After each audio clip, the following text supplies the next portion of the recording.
Ka-cute sa mga baktin. Good morning. Mag-start na tayo sa paglalako ulit. Meron na tayong kita na 70 pesos. So, tara at mga kabayan, sana'y maubos yung ating paninda for this morning. Yan. So, ayan mga kabayan, nakabenta tayo doon sa likod ng bahay na Antilos ng 40 pesos. Balik po muna ako sa bahay at maglalako ako sa barrio. Kasi, iiwan ko itong cellphone dahil nandito yung mga favorite videos ni Liam. At dahil busy si Loloy sa umaga dahil maraming gawain para makapagluto pa siya. Iwanan ko muna itong cellphone para makapanood si Liam at hindi mag-iyak-iyak. Uy! Ingay ng aso. Para makapanood siya ng makapanood si Liam ng videos. Sana ako, bisikleta. Andar pa baka bisikleta ni Camilo. Tignan ko nga di. Anong sira nito para hindi naman masyadong nakakahingal maglakad. Ano kayang sira nito? Sira man, oy. Sira man yung bisikleta. Maglakad na lang tayo. Ganda sana yung magbike para madali tayong makaabot. Maglakad na lang tayo eh. Ay, nako. So, iwanan ko po muna ito. Dahil manonood si Liam ng videos.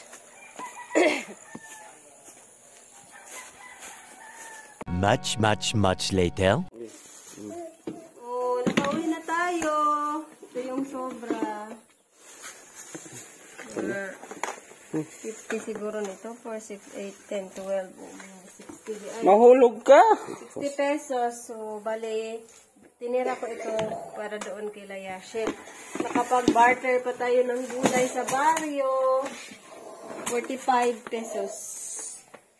So, ayan. Muna si Loloy maghatid kay Liam. Busy na yung mga parents doon na nagpasalubong. Busy yung mga tatay sa paghatid ng kanilang mga chikiting. Si Loloy hindi pa makapaghatid dahil hindi pa ako dumating. Huh? Oh. Sige na, pag-ilis na. Yan, hindi pa nakaalis kasi kakarating ko lang. Ready na sa ate sa school. Painit-init. Inarabas init, makasubaw.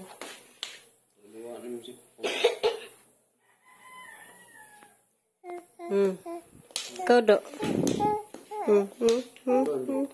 Sumana. Gibati. Gibati ko nung. Gibati. Yun.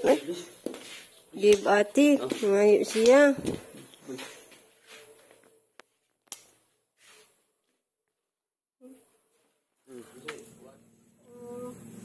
Meron tayo ditong maliliit na isda. Sobrang ulam namin kahapon. Dinilad ko na lang. Gawin tuyo. Gawin nating tuyo. Hilak ng usa kag ilogan sa cellphone. Idol niya kasi si Miss Rachel. Yun yung laging pinapanood ni Liam.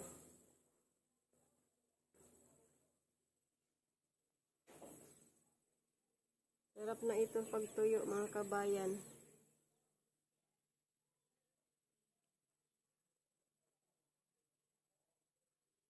Ayun, ulam namin ngayon, oh. Yung aking biniling talong, tsaka pritong isda. Ano ba ito? Yung tumba? Yan na si ate. Tumbang mo to? Uwi si ate sa lunch kasi hindi siya pinabaon ng papa.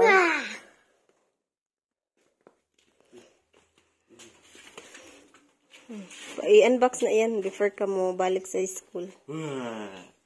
Yung naghatag anak si Teacher Ana Rose. So, kusganti mo ko, hindi madungog. Salamat, Teacher Ana Rose. I-unbox na namin. Unwrap tapos unbox. Yung binigay ni galing pa rin ito sa kaklase namin ni Loloy nung high school. Mega shout out Ana Rose or Mrs. Minjona.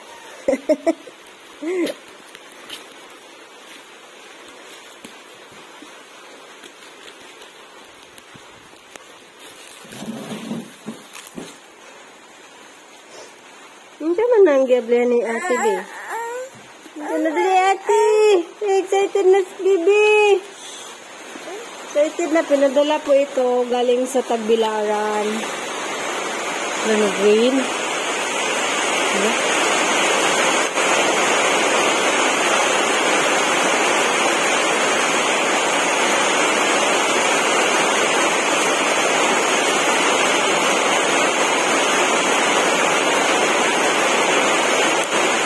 Gunting nga pa. Gunting nga ba? Gunting nga.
Biscuit si Bibi. May biscuit si Bibi.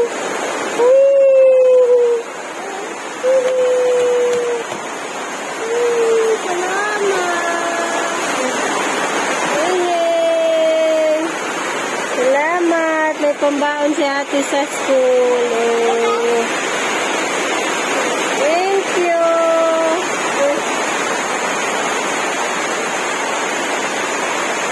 Thank you. Salamat. Salamat ba, Maymay?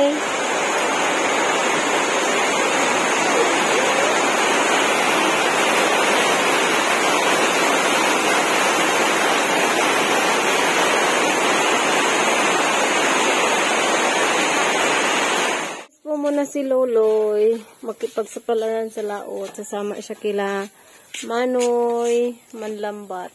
Mawa man gud ko ani. Nagpalit. Po pala umalis si Loloy mga kabayan ay nagluto muna siya first ng ito nga banana cake para hindi na siya mapagod pag uwi nila. So ready na para bukas na ilalako ko. Mga ay cucumber man na. Ayan po oh. So naluto ko na lahat. Ngayon ay papakainin ko naman si Liam para makatulog na. Na? Eat ka? Ha? Ayaw mayabo na. Hello, time check. Good morning. Umaga na. Hindi pa nakauwi sila Luloy. Alauna.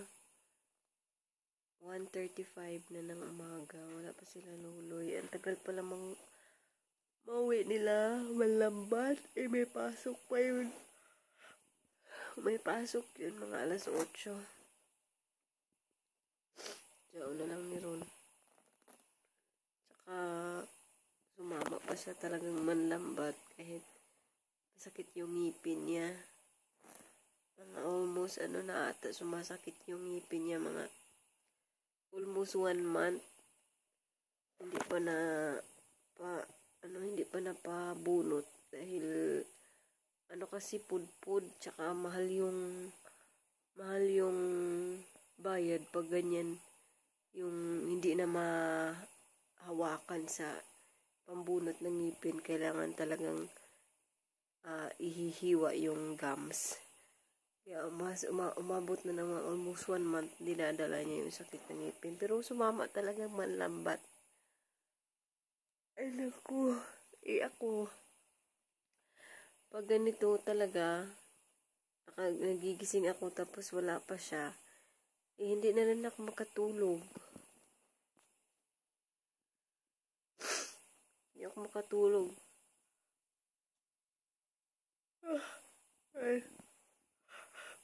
Guys. Ayun, pero pag nakahiga ako, wala, yung isip ko nasa kanya. Kasi may pasok pa bukas yun eh. Ay bukas, mamaya, mga alas 8. Antayin ko na lang talaga sila, mga kabayan.